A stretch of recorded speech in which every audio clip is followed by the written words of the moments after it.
Hello and welcome to today's interview for the Women of BSV. We've got the lovely Ruth, Diddy, myself and Casey hosting, and our guest today is Joelle Dalais, who is founder of the Metanet ICU and has a wealth of knowledge about AI and other various things. So over to you, Ruth. Hello, Joelle. Lovely to see you. Some of our viewers won't know all the things that we know. So can you start off by telling us a bit about yourself and how you got involved in Bitcoin? I first got involved in 2012 and I browsed the forums, I joined the Bitcoin Foundation, I started up a small exchange which didn't go very far, but it was a learning experience. I wrote for Bitcoin Magazine, Crypto Coins News, and a third magazine which I can't remember what it was called now. I was generally on the scene in the background for ages. I helped inspire some things along the lines of bigger blocks back in the day.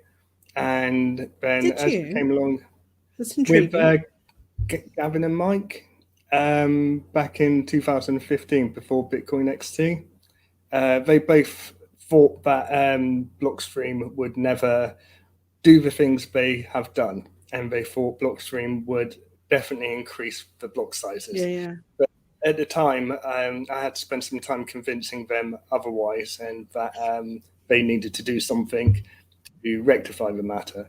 At the time, they were, insisting, no, Blockstream's perfectly good company, and they will, of course, lift the limit. They said they would, but as we well know now, they never had any intention and still don't have any intention to. A few months after that, Bitcoin XT emerged.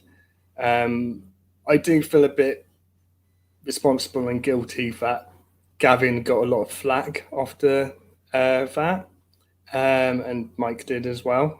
Both excellent people. It's a shame they're not quite in the space anymore. Mm-hmm.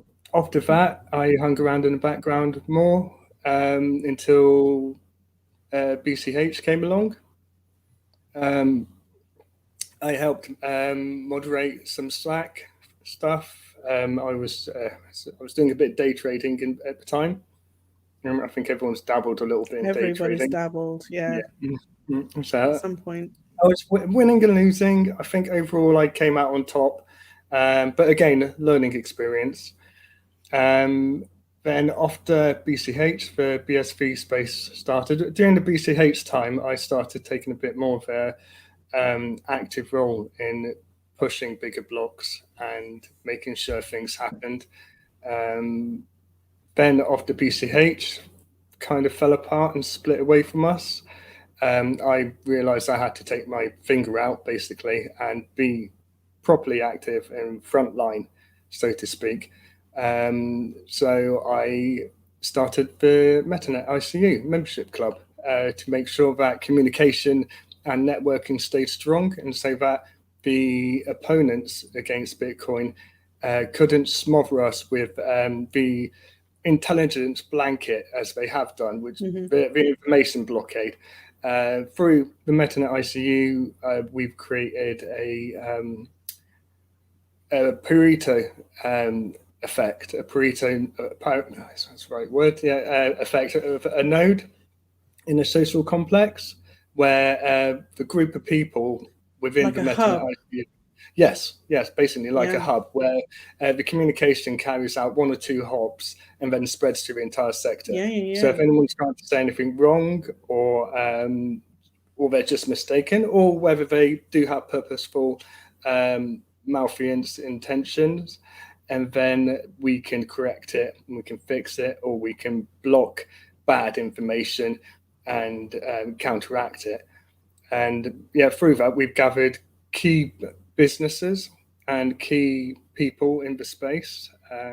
It's also used as an educational hub as well.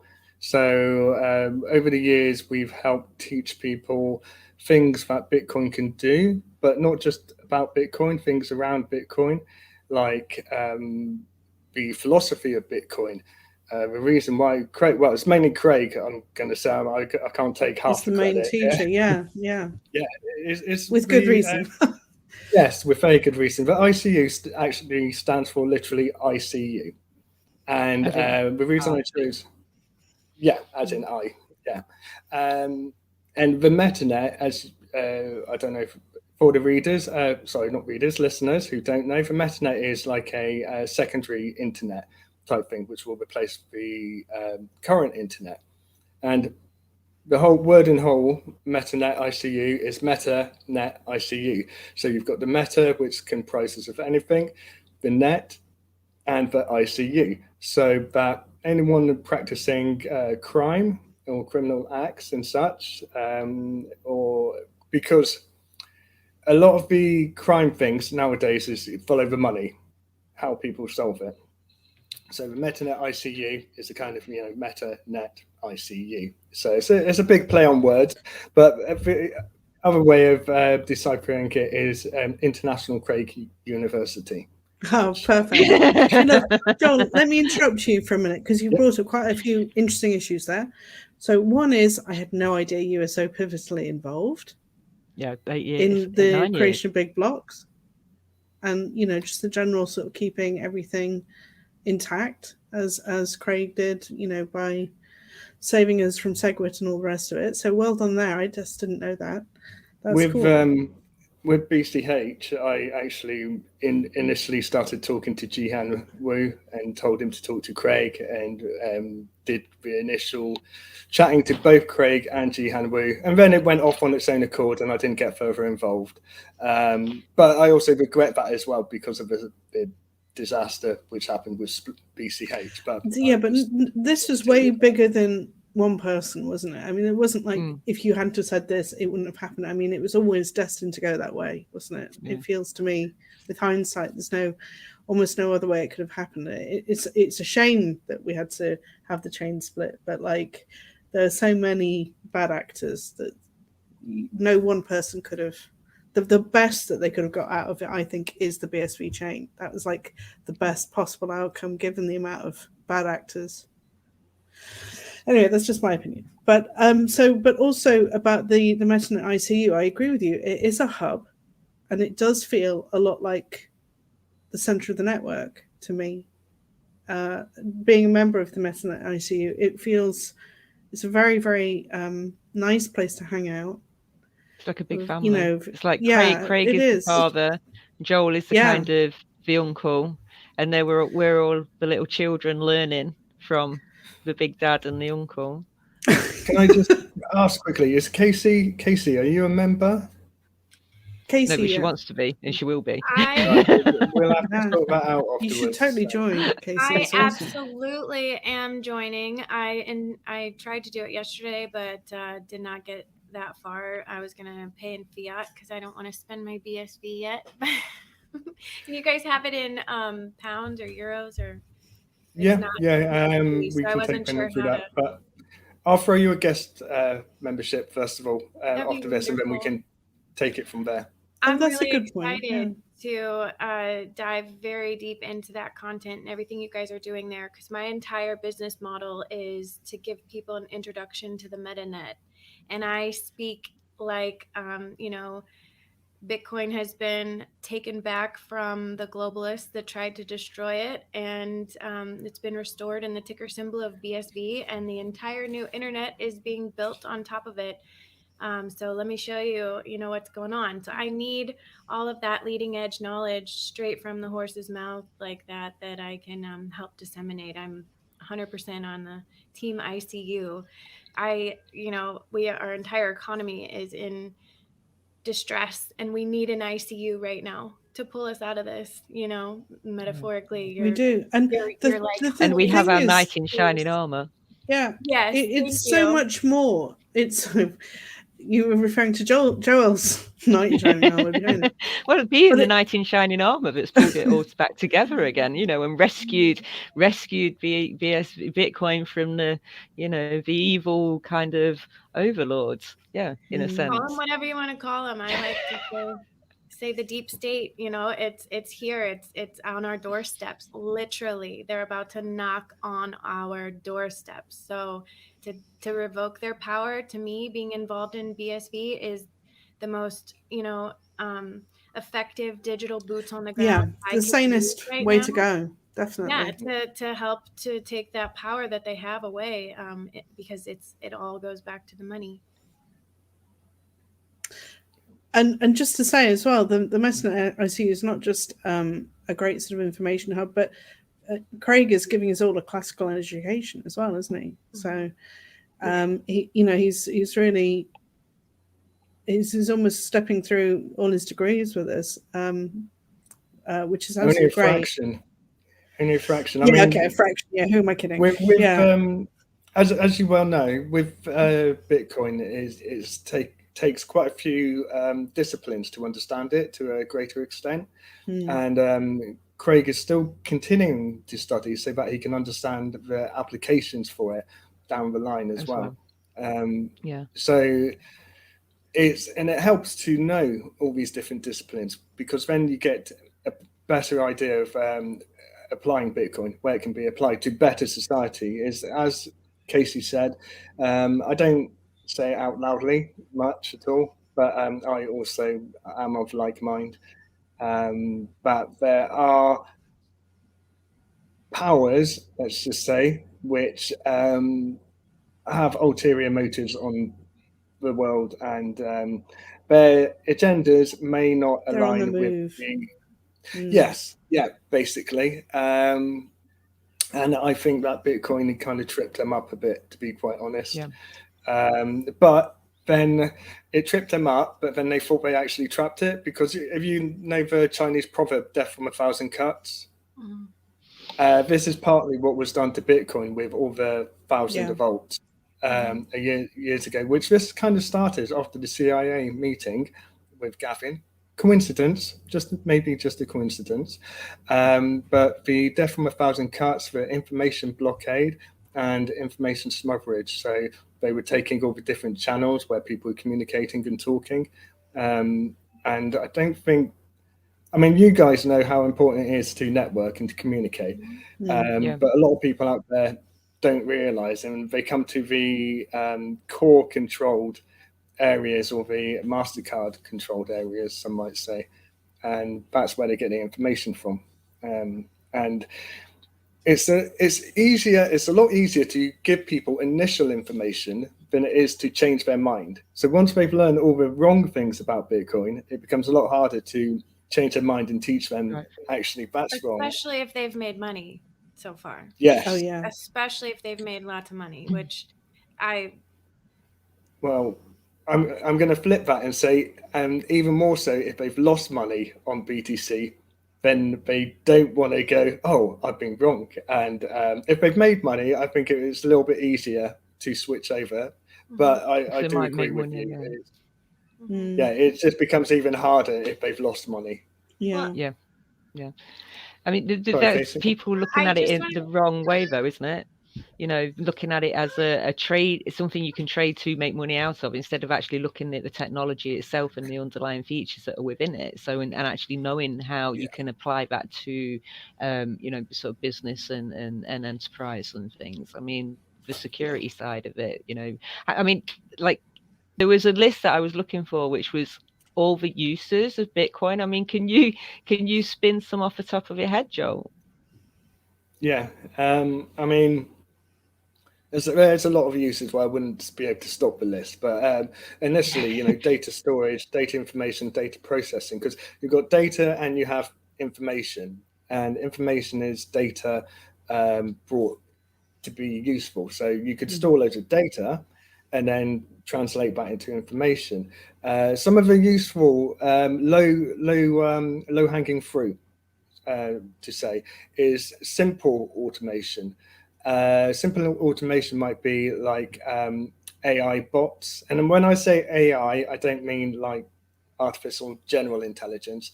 I mean just simple automation. Hi, baby. Very cute. I've been put off now by that cute look. I know. Imagine what's happening in Casey's head right now. Low hanging fruit. Trying to be professional. Sorry. What's the baby's name? Dakota. Oh, Dakota. Dakota. Oh, lovely name. Yeah. Anyway, low hanging fruit is simple automation. So, say if you've got a doctor's surgery. A lot of people are held up, especially because of a lockdown, with seeing doctors and getting suitable answers.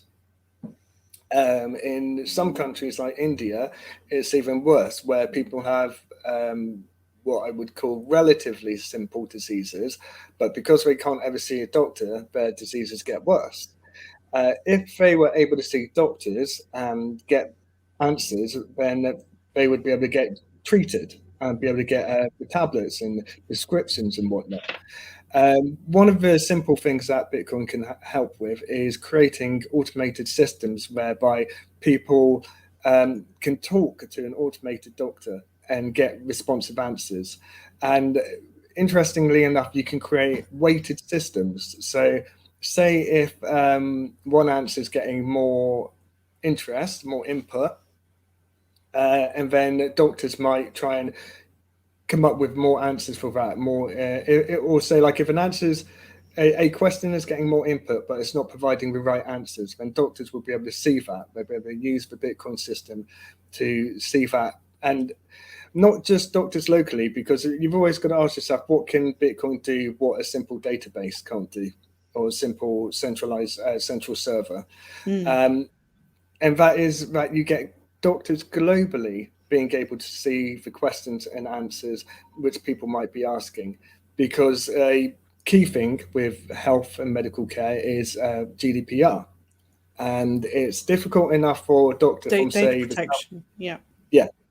It's difficult enough for a doctor from the south of England to get access to a patient's records in the north of England. But if you were able to get, and that's even more so if you're getting from England to, say, India and trying to exchange medical records, it's possible, but it takes time and you've got to go through hoops and whatnot. But if you have is there less room? Is there less room for error there as well? I would say there's still user error, but well, there's still going to be error. Yeah, it's more about providing a public database which is accessible by all, and at least it's immutable as well. Yes, and it's immutable, but it's also the fact that you can have identity tied to it as well. So instead of just getting like one person with 1,000 bot accounts, and the key important thing is you tie economics to it. So you get one person who might have 1,000 bot accounts, and they want to push this something, the questions or answers one way, but if it's costing them money to do that, to interact, and also say they've got identity in some form, like either some form of paymail which has identity tied to that paymail, then maybe they're not able to access the information or take part unless they do it with an identified paymail. Just for the listeners, paymail is basically it's like your email. The address is like your email, but it's a substitute for the long-standing. It's like an avatar, isn't it? Instead of having that long number. Yeah. Yes. So, say if you restrict access to people who only have paymails or identified paymail, and then you are having some level of de-anonymization, which reduces risk and reduces the risk, like you said, Diddy, of errors and such, and people flooding it with wrong messages or someone trying to sell their pharmaceutical product, and having 10 people with 1,000 accounts, because it will cost them money, and you'll be able to notice and you'll be able to trace those money buttons back and such. The other thing as well is that you could have only certain information public, so that if someone's taking part, not all the information is public, just parts of the data, so that someone from India or somewhere can have a look at, say if we were all taking part and there was 1,000 other people here or there taking part, it might slowly build up a graph. A simple graph would be a bar chart. So say if there's 10 different addresses and questions being asked, and depending on the answers, a fraction of a penny goes into address A, B, C, or D, etc.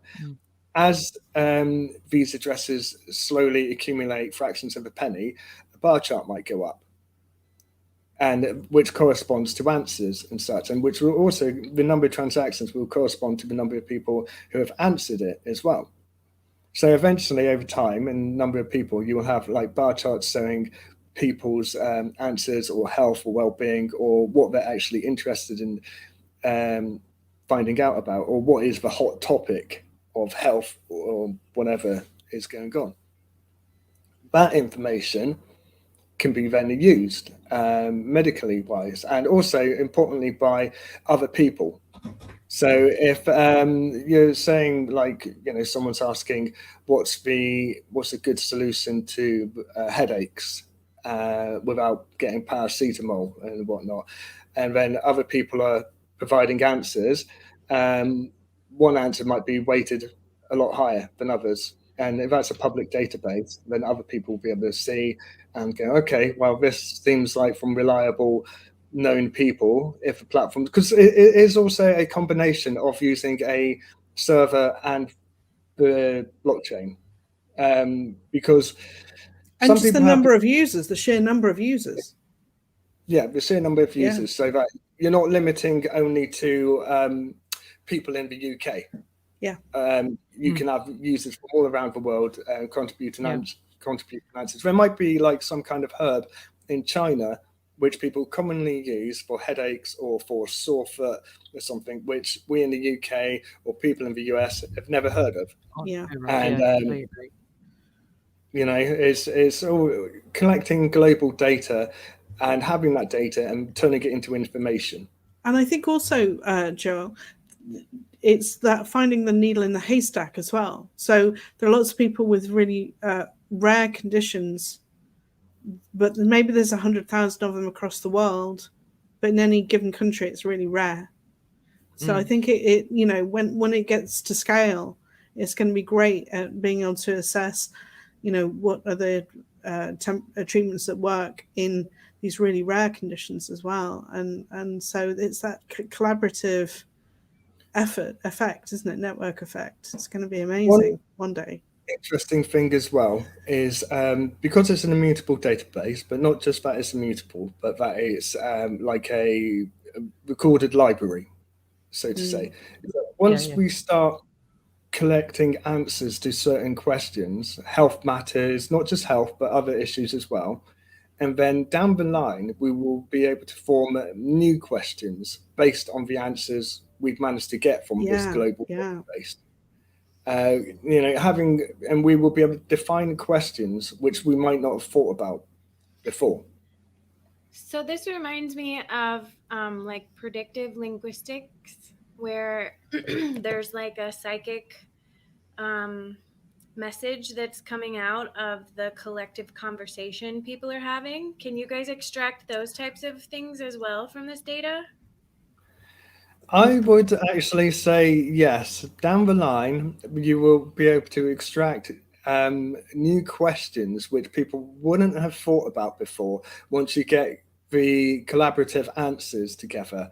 And it's a scaling thing. So after like 10 years or so, we might be asking completely different questions which no one's ever thought about, but has actually been in the global consciousness for quite a while. So there's someone that's doing that. When I first got into cryptocurrencies back in 2017, someone that was really big, influencer in the space that I was following was doing reports from aggregating the predictive linguistics that were coming out of us, and he was applying them to the cryptocurrency space. And what was his name? Why can't I think of his name? I know exactly what you're talking about. Cliff High. Cliff High. Everybody That's probably right. knows. But I thought that was fascinating because I really, believe there's, psychic dormant technologies lying within us, and we've just forgotten how to tap into these messages that are coming out in personal conversation. But when you can suck it out of the global data and conversation, I just think that is, that's the tools we need to win the chess game, right?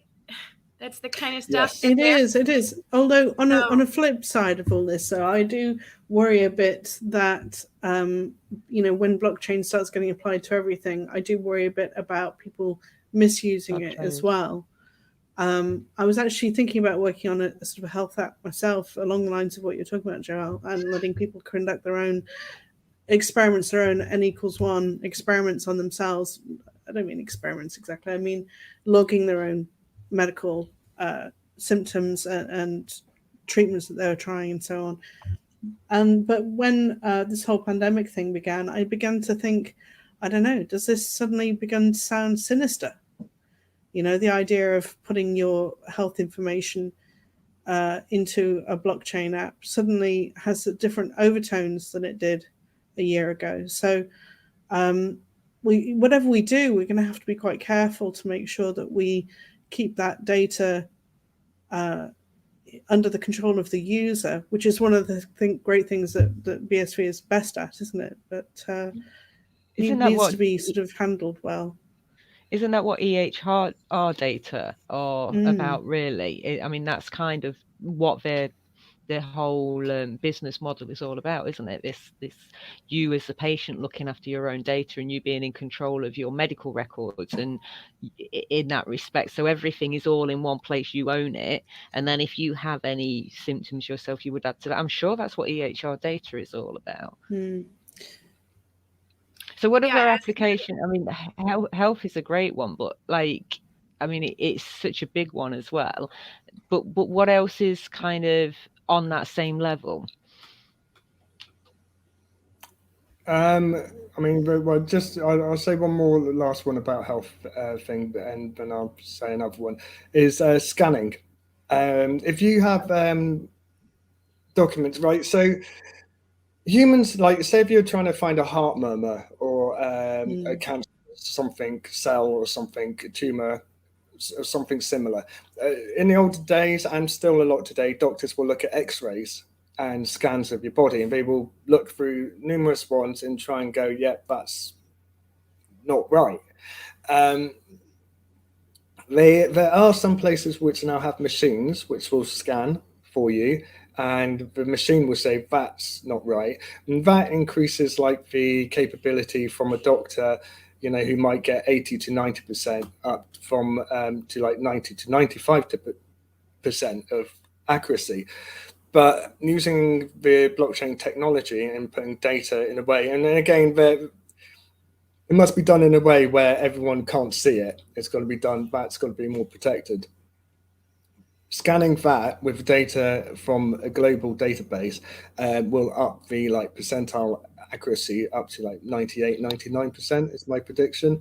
So right, that's a lot. 4 or 5% might not seem much, but for someone's life, when it makes a huge difference. Spotting something 3 months earlier, for instance. I mean, go on.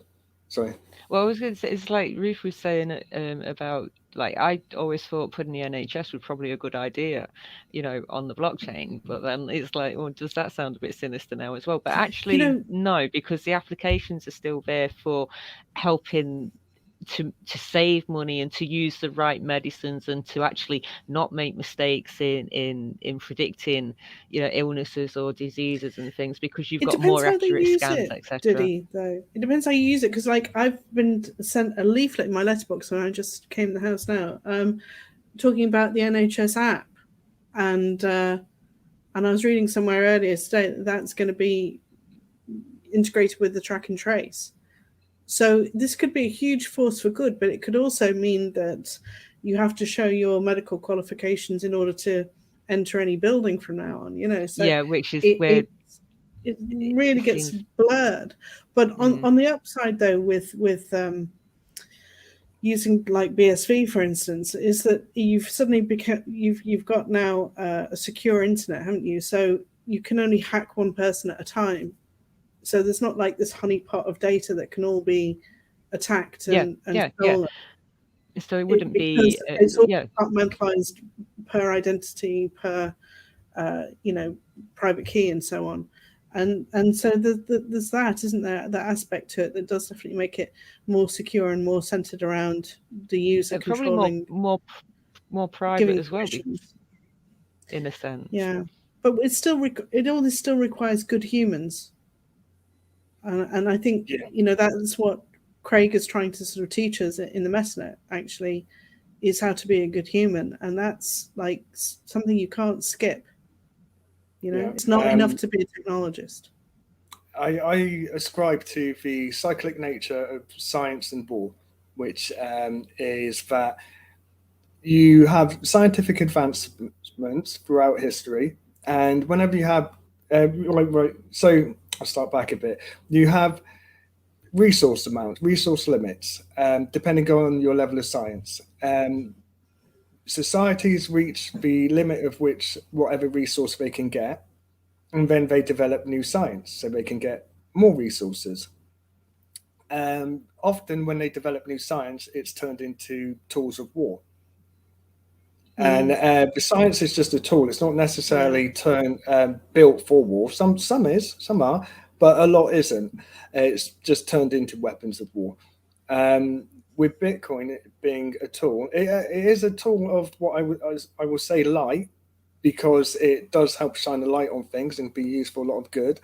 But again, it is, as we can tell from the last 10 years, if it's abused, it can be used really badly.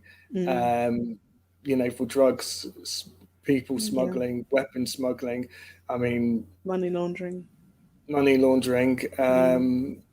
It can turn real bad.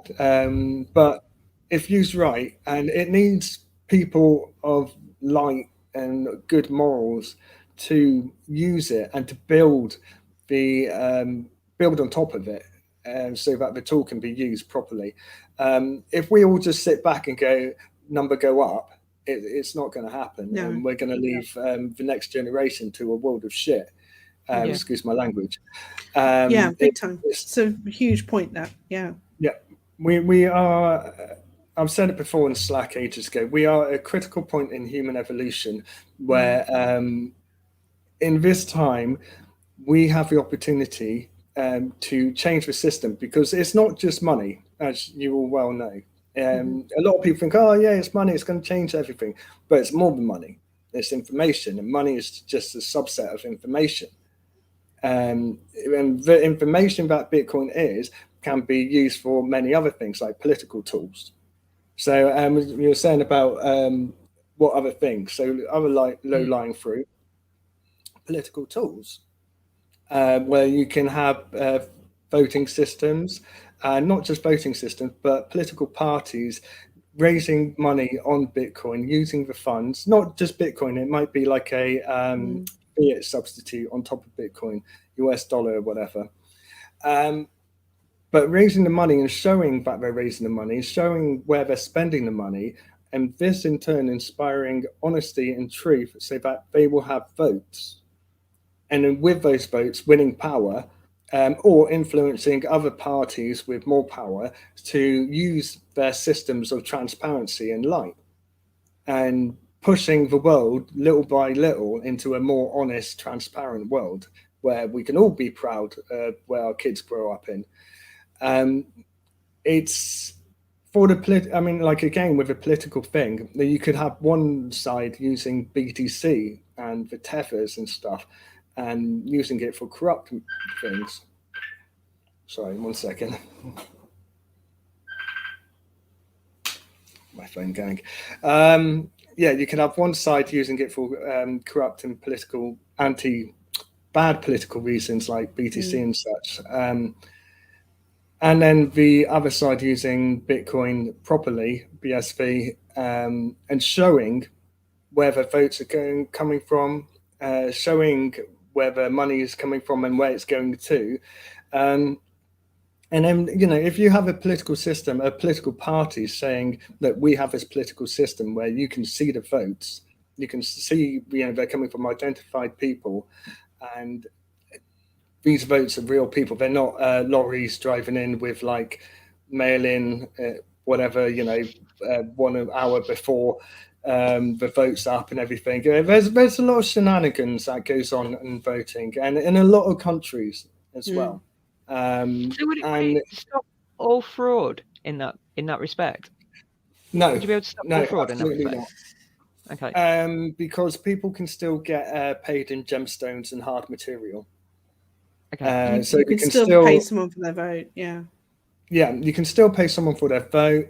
You can still try to bribe someone at an accounting office and such, but the accounting office will be a lot harder to pretend you're counting and stuff if people are using that system.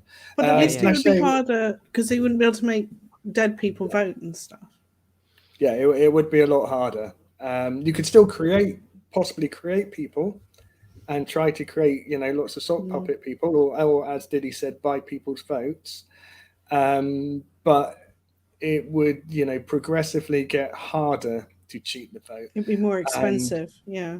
We need more journalists like James O'Keefe and Project Veritas still so infiltrated into all these settings.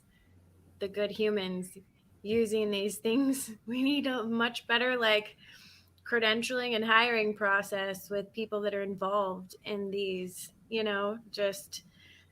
Project Veritas exposed so much video footage of insane corruption that I don't see how we could not completely overhaul this system if we're going to keep going with this type of a democracy. They showed the problem, didn't they? Yeah, but they don't necessarily have the power to fix the problem. But BSV perhaps does. We have to demand certain criteria be met moving forward, and whole different tools. I mean, look at Dominion. It's all these things. I don't have those technological answers, but that's why I'm looking to you guys, because I believe you do. And I'm happy to be watching, something presented that we can have this conversation about, because something has to be done. We are at the 11th hour of demanding change. Can I just interject this, because it's really interesting? Something I read today. This is very topical. Might not be so much once this video is released, but it was fresh in today. Sindh government imposes a lockdown in the second largest province of Pakistan from tomorrow, and asks the National Command and Operations Center to block SIM cards and social media accounts of unvaccinated people. Now, I think, we just say that another way in case anyone didn't get it. Basically, the government in Pakistan have decided to switch off the SIM cards in the phones and the social media accounts of unvaccinated people. And it's this kind of thing that I think Bitcoin SV could really make inroads with. We should start using code words as we talk, or we're going to get canceled. Oh, good point. Maybe we should just put this on Stream Monitor. Well, this is why this is pre-recorded. Okay. Good point, Casey. Yeah, when we edit, we got to You could blur out that 1 second. Don't say the V word. Yeah. Okay. Good point. Yeah. Anyway,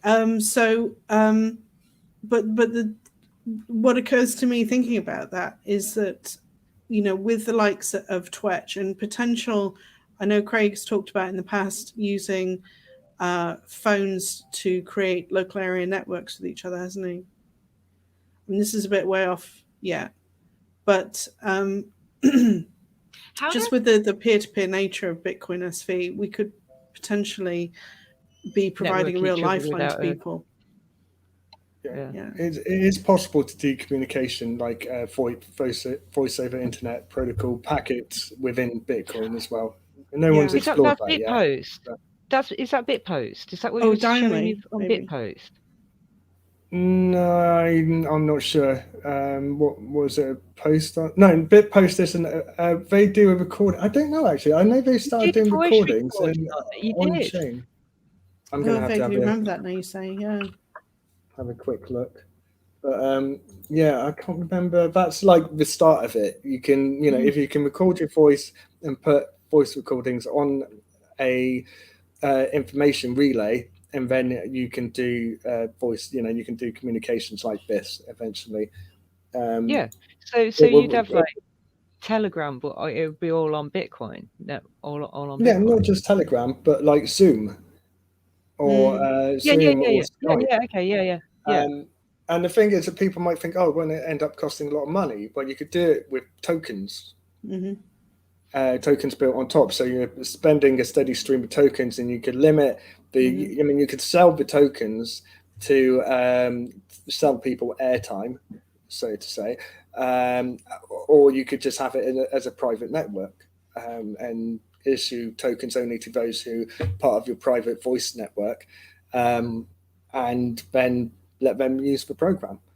I mean, these things are still possible to stop because, you've got the developers. If it was completely illegal, countries can hunt down the developers and whatnot. But it just becomes harder to stop the voice communications for countries doing things like that. Yeah, exactly. So they wouldn't be able to cut off the whole phone network because it's not on a phone network, it's on the Bitcoin network. And to do that, it's just not going to happen, is it? What about satellite connection? I just saw something that I was sent as far as getting like supplies for grid down type scenarios. Something about a satellite phone. Is there the trouble with satellites is that you can't broadcast to a satellite. You can only receive messages in. Sure. Yeah, I didn't look so it's a sort of unidirectional situation. Am I right, Joel? I'm not an expert with satellite technology. I'm not, but I think you can have very fast download speeds, but on your upload speed, you'd still have to use cable. But certainly, I mean, we're about to be completely encompassed by a blanket of satellites, aren't we? With what Elon Musk is doing. Yeah, Elon Musk is doing a series of low orbit satellites, isn't he? Depending on how those work, I mean, you could, probably be sending packets through that, packets of information through that. Too early to say. So what happens if the power grid and stuff does go down with all these blockchain systems that are being put in place? And we would probably have a lot more things to worry about, like cars crashing and planes, and the whole. There being no food in the supermarket. There would be no food, no freezers, no fridges. I think people would go back to barter system a bit and not worry so much about Bitcoin. But if they're just doing it to a portion of the population, though, which is what that tweet was about. I mean, that's the part that concerns me. If they start demonizing particular portions of the population and shutting them out, that is something that I would think would provide, an industry very quickly to be built on BSV to counteract. It just raises a lot of questions to me. If the powers that be that are clearly driving the vaccine agenda, we can edit that out. Yeah. If they're the ones that are clearly driving that, and most of that camp will not speak of BSV at all, how did the vaccine passport get put on BSV? Well, that's one individual decided to build different it. Groups. Groups. You can't stop entrepreneurs being entrepreneurs. Okay, I didn't know exactly who was behind that, but I was like, who? I bet they love that, but at the same time, it's going to force them to talk about BSV, So that's like marrying two camps that they're trying to keep way separate. It's just a product, Casey. I don't think it's necessarily an ideological position of BSV or anything. It's just some guy has built a product that's now available. I'm not a fan. Using it in Africa somewhere. Okay. People can do what they want. That was all coming to. I didn't know anything about who created VXPass. I just know that it's being created on BSV. No, I'm glad the question's asked though, because there is certainly. I think that in the BSV space, people are more critical, and I have seen people say, "Oh, most of the BSV space is anti-vaccine," which they're not, all of them, but there are certainly some who are, I think we're just louder than the others. I do say when I'm talking to people that, you know, when you bring your content to the blockchain, you're going to be marketing and networking with some of the smartest people in the world that are paying the most attention, that have found their way here and waded through all the propaganda and disinformation and discovered the truth and the whole new economy. So, I mean, I do, you know, kudos to all of us that are paying attention, and a lot of, you know, those people are deep thinkers and researchers. And if you start digging just a little bit below the surface on what's happening, you don't have to, you know, go very far to be uneasy and questioning this vax agenda. I mean, jab agenda, whatever you want to call it. It's it's not surprising. Sorry, go on. That a lot of people would be, you know, not taking it in this community. From what I have seen of all of you guys, you're deep thinkers. You're not just going to jump to an experimental jab. Well, we do the research, and that's what matters. I think is that everything that we've done. I mean, you wouldn't end up in BSV if you weren't a person who does their research, right? And that's what it boils down to. But that, you know, like, different people are different. It doesn't mean everybody in BSV thinks the same way, because we certainly don't. Right. No. Yeah, I will say, without trying to say it, but there's a certain channel within the Metanet Slack which dedicates to gathering information on this topic, which you will probably love, Casey. Would. I'll make sure to pull you into that one. Thank you. I hang out there a lot. Check that out. Okay. I do. Too much, maybe.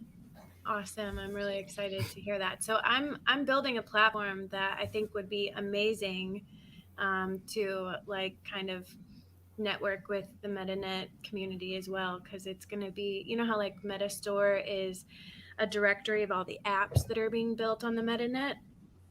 My BSV platform that I'm building with Greg and Diddy and our developer Jordan will be kind of like a directory of all the people, the individuals that are building in different separated out into different categories in the blockchain space, in the BSV ecosystem. So that'll be a way to help build that out.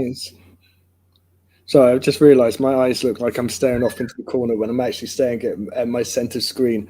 So apologies if it looks like I'm not looking at you. No, I think we've all got the same problem, because I'm looking at you on my screen, but like it's over in the corner somewhere. So we're hopeless at this. We don't really interested camera at all, but never mind.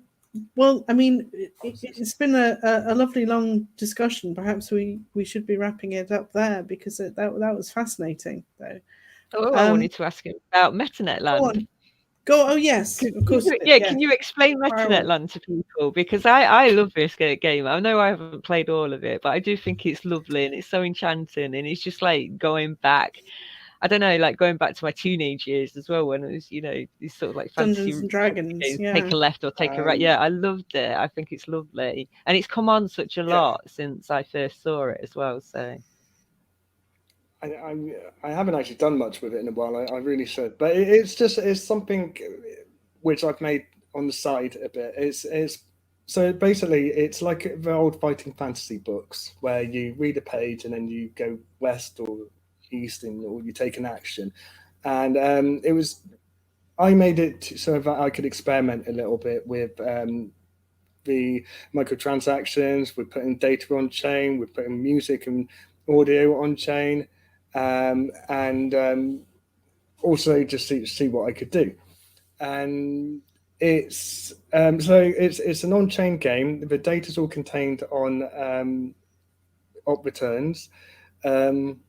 It has transactions on top of the op returns, so people can interact. It's like walking on the blockchain. So the area is like a self-contained area with woods, a village, and such. You can put NPCs in there. You could it uses Bitpost as well for people who are curious. People can create their own areas and attach their areas to the created content. You can put shops in there. You could sell content in there. You could like digital content, which people will be able to buy directly on chain. Yeah, it's I use it as well in a way to see how I could make transactions bounce all over the place. So you could get transactions linking to other transactions and previous transactions, and also hidden content. There's some hidden content no one's found out. I've also put some treasure in there as well, because haven't you ever played a game and wanted to literally take the treasure out of the screen? Yeah, always. Metanet Land, there's a few treasure chests, which if you find the treasure chest, you can literally swipe the private keys and take the money straight out. And because of multiple transactions and such, when people walk through certain areas, the treasure chests get refilled automatically. So they're like constantly getting refilled with pennies, and then you come along a treasure chest and you find it and swipe it. I would really love. It's a really nice little game. But I would really love to put like a fighting fantasy book on in a similar manner. Also, I haven't done any combat systems on there yet, but it is feasible because there was something called Metanet Land, which will eventually be rebuilt as it's not functioning at the moment. Someone else built it, and that allowed you to chat on in any area with anyone else in that area. So it also had like an area group chat, but stuff like the weapons and equipment in crypto fights. I don't know if any of you played crypto fights. They are basically NFTs.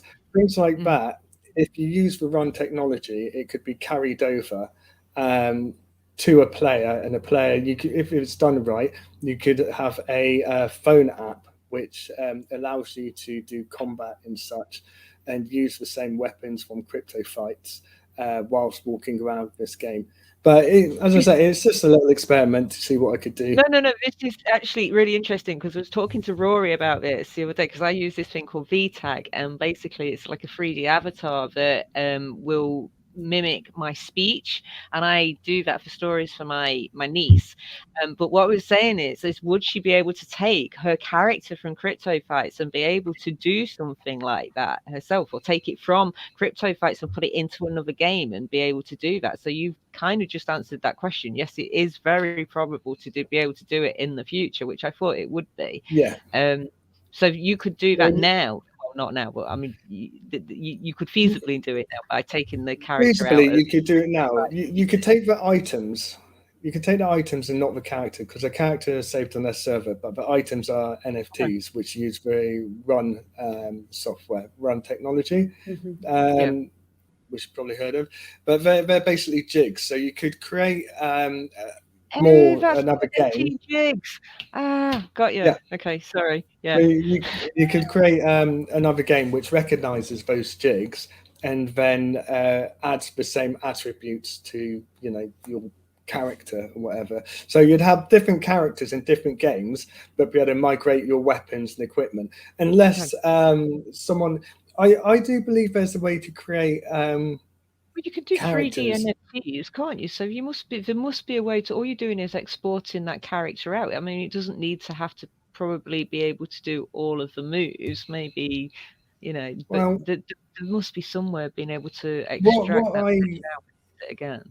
Yeah, what I believe that you should be fairly reasonable to do is you create stats.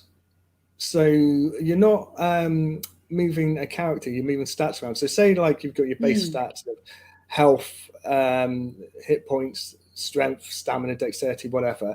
Certain tokens equal health, strength, dexterity, and whatnot. And you buy this from the game, or you earn it from the game. When you go and play another game, it recognizes those stats, those tokens of stats. So you can have 100 health, 10 strength, whatever, in whatever game. Go to another game, and if it recognizes those tokens as your base stats, and then you are basically the same character. It's not about the character look, it's about the stats. Completely. It is possible. You could play a game. Yeah, you could play a game and lose stats or tokens in a combat simulation. So you spend the tokens.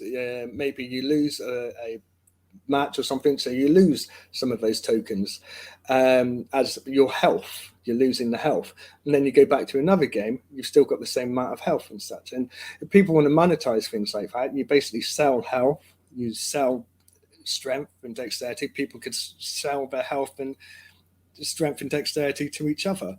And if people, there's another easy way to cap it. If a system recognizes only a maximum of, say, like 100 health, then that stops someone getting into a game with like 10,000 health. I was just going to say that, because like Craig Wright, very wealthy man, could like go in and smash every game. And he'd be like, yeah, I am Uber Craig.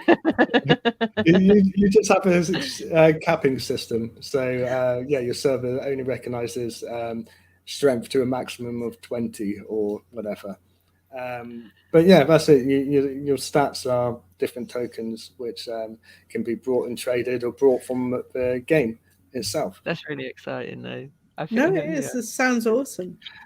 Also, interestingly enough, as well, another way to monetize it is, say if you're doing actions which cost health, or you're fighting monsters, NPCs, and it's costing health, the game gets some of that health back, maybe what the monsters are destroying, and then resells that health to players. Yeah. Okay. Yeah. That's cool. Yeah. So, it's a huge variety of games could be done. You need to keep working on this, Joel, because this sounds like there's a lot of mileage I'm here. working on. It's just Just tell us, is there like a URL that people could go to if they wanted to try it? Well, Metanet.Land. Okay. Yeah, but the stat thing you could be done in a phone app, and there's other things like mapping functions as well, which can be like made to most games. But the health and stuff, because what player doesn't dream of being able to take their character and hop games? Yeah. It's you can not only gaming and such, but you could do like social, just social interactions. You could have stats and things which represent yourself, and be able to bring that from game to game. I used to have an awesome character in Teenage Mutant Ninja Turtles. We used to do tabletop gaming when I was a kid, and we played Warhammer and Teenage Mutant Ninja Turtles, and I had an awesome ninja chicken. I would have liked to have taken with me into Warhammer, but couldn't. Anyway, yes. Point taken. Oh God, I'm such a nerd. Oh, you would love this game. Seriously, Metanet.Land. Seriously. And I used to love. Do you remember those Choose Your Own Adventure books? Yeah, you probably don't. I'm old. Yeah. Because it's like that, isn't it? Yeah. It's like the C+ coding I learned to do was exactly that kind of thing, but it's like a stick man. But you've got your, do you want to go left or do you want to go right? Yeah, it's exactly. Yeah. I think this is why I like Joel's game so much. Is the fact that it's very similar to that. It just looks a lot prettier. Yeah. And it's got that retro feel to it. But now you've got all this additional functionality that takes it to a totally different level. With the tokens and everything, and being able to actually swipe coins. I mean, one of the things I was slightly working on until Money Button changed hands and such is because I want to try and develop a game which doesn't necessarily have combat in. So a player can play a game and they could build a shop, they could buy a house, they can buy NFTs and put it in their house, and the developers would put representations and stuff in it. Or a player could just play the game, go into the woods, chop some tree, go back, build a chair, and then have... I'll finish what I was saying quickly. You could basically go into the woods, chop some trees, receive tokens in return, and then go trade those wood tokens, X amount of those, for a chair, and then you'd receive the chair token, and then the chair token you can go put in your house. That type of thing. Little gameplays which doesn't necessarily involve people killing each other. I like that. That sounds awesome. Yeah, it's a peaceful game. Yes. Concept. Yeah. No, I used to. My favorite game was oh God, what's it called? Oh, it was Animal Crossing, and you just like build stuff and fish. It was brilliant. Anyway. And it can also be educational and reward people as well at the same time. Do you remember Farmland? Education with things like that? That would be great. Yes, absolutely. Farmland, vaguely remember the name. And I think it was a FB game, but it's literally you had a farm and you would grow seeds, and then you would nurture those seeds to food, and then you would buy more land, and then you would build, cultivate more food, and you could build things from that. But it was more all based around farming and sustaining yourself. Was that a yourself. Facebook game? It used to be, yeah. My mum was like a billionaire in this game, and she always said, "Oh, if I could just make money, if this was real money, this would be amazing." Yeah.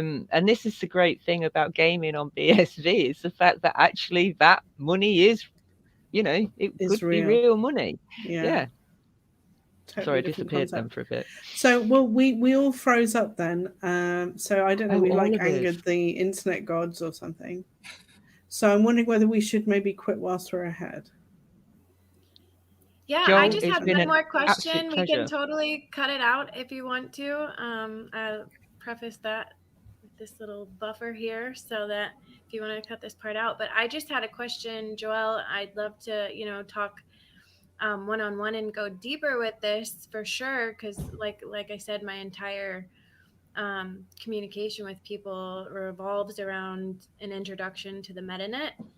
So if you were talking to a business owner or like an A-list marketer or someone with a huge following as an influencer right now, what would you say to them that would convey the benefits and abundance that they can find by taking their entire business and brand to the blockchain? Like what does that conversation sound like when you're having it with enterprise or individuals? I would point out three things primarily. Is that you can get rid of the majority of haters and sock puppets, and you can filter most of it out, not all of it, but most of it out. Two, you can increase your market to a global market, and even to people who really don't have much. As long as they've got a mobile phone, they might become your new market. And that goes two ways as well. It helps increase, if they're into improving other people's lives, and then, a farmer in Africa, they might benefit largely from being connected to this person. And the third thing is that they can monetize even more so. They can lower, if they've got costs or expenses or selling things, they can lower their costs and get more members, more people on a global scale. If what they're doing, there's a fourth thing as well. You can do what you love doing. A lot of people do Patreon nowadays, and some of these people, they're doing that because it pays them and they love what they're doing. But a lot of them takes years to build up enough to be able to actually help them out and such. It's still going to take time, someone operating on Bitcoin and the Metanet, but it will be faster, and as I said, they will get more people, less hate and such if they're using identified systems. And also, even if they're not using identified systems, if they're using the economics, then people have got to pay to interact with them, most likely, depending on the platform. So even if people are using sock puppets, they might still have to throw money at that person just to interact. And the potential as well of that's just the here and now, and the potential of the future of automated systems being built on top of it. So I will briefly mention it. People talk about artificial intelligence. I don't believe in the singularity, but I do believe in complex automated systems. So say someone with a large following and such, they might eventually down the line it will become simpler for people to say, can you build this for me, or be able to do it themselves. But they might have a complex or simple automated system which helps them find followers and share advertisement and such of what they're building. And because it's BSV and a global thing, they might be able to pay all the people sharing their work instead of paying like Twitter for sharing and advertising and whatnot. They might be able to pay all the people sharing. So say we've got 10,000 people, 5,000 of those might want to share it for a few pennies or 10 pence each, instead of giving all that money to Twitter or Facebook. And those 5,000 people sharing it to 10 different people or 100 different people will be a lot more. I've done some analysis of like how much you pay for Facebook and Twitter, and you can get a lot more for your money if you've paying for people sharing it directly, and you just lower the costs, and people are quite happy and willing to do it. And people can experiment on Twitter with retweet this, post your pay mail, I'll send you 10p or whatever, and it works quite well. So yeah, it's an increase in all the metrics. And it's keeping the money. I always like to say in the base layer, it's keeping the money where the people are. And I think that's one of the most powerful aspects of Bitcoin SV, is that instead of the money always like rising to the top of the pyramid, it's kept down here and it's moving and it's being used. That's key, isn't it? To further that, I mean, when you're paying Facebook and Twitter, you're empowering the companies which are basically selling your data and all your users and your followers' data. If you're paying your users and your followers to share your content and such, they are not going to, one, be able to sell everyone else's data, and two, they're probably not going to have any interest in sharing everyone else's data. They're just going to share what you've asked them and what you're paying them for. I say a perfect example is YouTube as well, isn't it? Where you've got to have so many, it's like 1,000 hours worth of content before you can actually monetize that content. Whereas if you do it on, with BSV, like Streamanity, then you're literally, from the very first second, you are monetizing that content. Yeah, it's just taking the power back. Actually, I've got a question. Sorry, I've got a question. Do you work with Scatman then on Anne?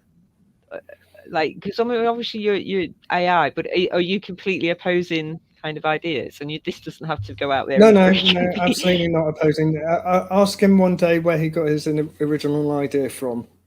Oh, seriously? Well, he's coming on soon. He's coming on next week. Yeah.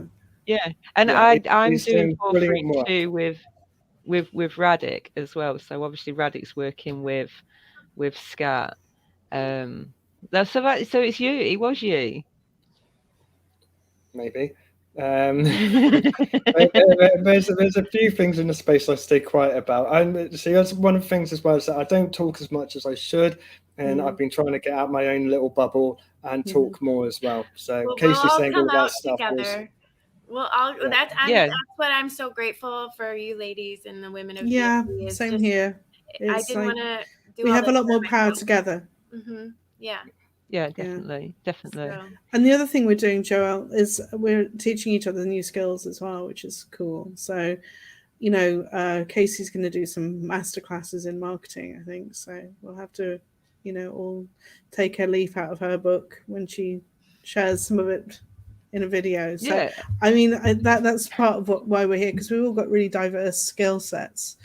And I think we've all got, things that we can teach each other, as well as just combining forces and sort of being a more powerful, bright light because of it, Well, and to read all of our Akashic past live records as well. How many times have we done this together? How many times has the universe brought this core group of warriors together? I mean, I wholeheartedly believe this is not our first lifetimes, our first rodeos. And, things like the blockchain can help with that knowledge for future generations on how to take your memory through death and things like that. This is the stuff they've been keeping from us because they want us trapped in this reincarnation cycle so we can be used over and over as energy sources. I mean, that's just my personal opinion, but I'm very interested in that line of thought.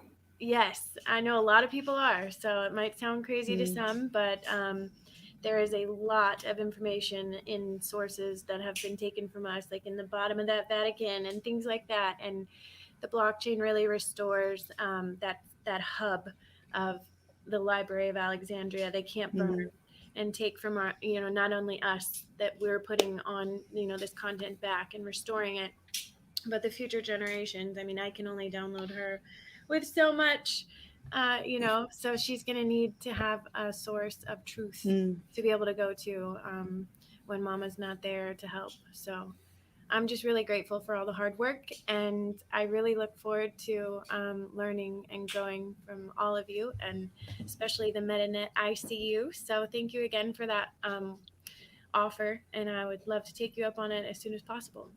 Yeah, I will send you a message afterwards, and we'll get you in there. It's well worth it, Casey. I really get a lot out of it. Yeah, no, I'm excited about it. I want to, completely immerse myself so I'm fluent in what the Metanet is. And I can help with. Might take a while. Yeah, I know. Yeah, I was just going to say we have over 3 years worth of information in there, and a lot of. There's some channels which like network theory and whatnot, which used to be heavily used, isn't heavily used anymore. So I'll have to pull you around the channels a bit, and you will. There's a lot to read. If you miss out a day or two. As a full member, it takes another day to catch up again. Yeah. Well, I'm juggling as much as I can right now. Just trying to take in the most important stuff. Yeah, you can pick and choose as well, Casey. I mean, that's the thing is, look at the information that appeals to you. I'm just trying to pluck out the information from all these different places that'll help me take my next step. I'm completely aware I'm eating a giant elephant right now. And what's the most helpful to the humanity collective and most revenue generating action I can take in this moment of the day, when I have the undistracted time. So I would say though, at this point in time, you are still leaps and bounds ahead of the majority of people. It feels definitely that way. It does feel that way. I think we all are. So I'm proud of you all for keeping your noses out of all the matrix and into the realm of truth. It's important. And we have a plan, which I think is way ahead of most people. We're not just complaining. Taking so action. I'm really going to wrap it up this time. Cool. I'm not going to threaten. I'm going to do it. So, Joelle, it's been an absolute pleasure talking to you. You're just one of my favorite people in BSV. And where can people find you and the Metanet ICU if they wanted to join? The URL is metanet.icu. I hide in there mostly. They can find me on Twitter as well, at Joelle Dalais, spelled with my name, as in the corner. And yeah, if I'm tagged on Twitter, I will tend to answer.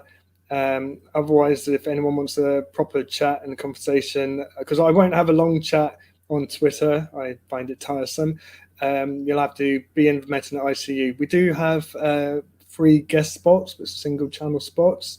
You can get those from a platinum or business member, or if you're doing something worthwhile in the sector, someone might reach out and offer you a free spot.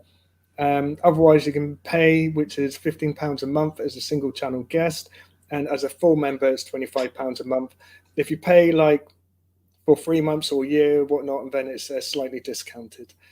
I'm also on Twitch. You can find my Twitch profile via my Twitter profile, but I don't communicate on Twitch very much. It's just one of those things, getting used to using it every day. I know. Well, there are so many places to visit every day. It's quite like a full-time job, isn't it, at times? Very much so. So I appreciate it. Thank you very much, Joel. Goodbye, and thank you so much. Thank you, Casey, Diddy, and especially Joelle. It's been absolutely brilliant. Thanks. Bye. Thanks for having me. Take care. Have a great weekend, guys. Thanks for coming.